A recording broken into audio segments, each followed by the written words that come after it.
வணக்கண்ணா. ஆனா நம்ம எந்த ஊர்ல இருந்து வந்திருக்கிறோம்? நாங்க கன்னியாகுமரி மாவட்டம் மார்த்தாண்டம். மார்த்தாண்டத்துல இருந்து வந்திருக்கிறீங்க. எத்தனை மாடு வாங்கிருக்கீங்க? ஒரு மாடு தான் வாங்கினோம். இந்த ஒண்ணு வாங்கி. ஆமா, ஃபர்ஸ்ட் வாட்டியானனால ஒரு மாடு பார்த்துட்டு அதுக்கப்புறம் மாடு நல்லா இருந்தா அது கூடுதல் வாங்கி அது மாதிரி பிளான் வச்சிருக்கோம். ஓகே, எத்தனை வாங்கலாம்னு பிளான் பண்ணிருக்கிறீங்க? வீட்டுல 10 மாடு நிக்குது ஏற்கனவே. ஓகே, இனி இது இங்க வாங்கி செட் ஆச்சுன்னா பாக்கி வேற மாடு கூட வாங்கியது மாதிரி பிளான். அடுத்த வாரம் வந்து வாங்கியது மாதிரி பிளான். ஓகே ஓகே, சூப்பரா இருக்கு, அழகா இருக்கு பாக்க. நல்ல கொம்பு டைப் சூப்பரா ரெட் ஜெர்சின்னு சொல்லுவாங்க. இப்போ உங்களுக்கு பிடிச்சிருக்கா இது? மாடு பிடிச்சிருந்தனாலதான் எடுத்தோம். ஓகே, ஆமா, வேற ஒண்ணும் பாக்கல.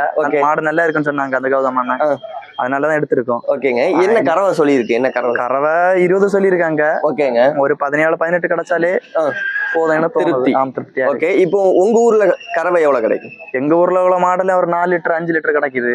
ஆமா, இவங்க 18, 20, 25, 27 சொல்றாங்க. அத நமக்கு ஒரு 18 கறந்தாலே திருப்திகரமா இருக்கு. ஓகேங்க, ரொம்ப நன்றிங்க. சூப்பர்.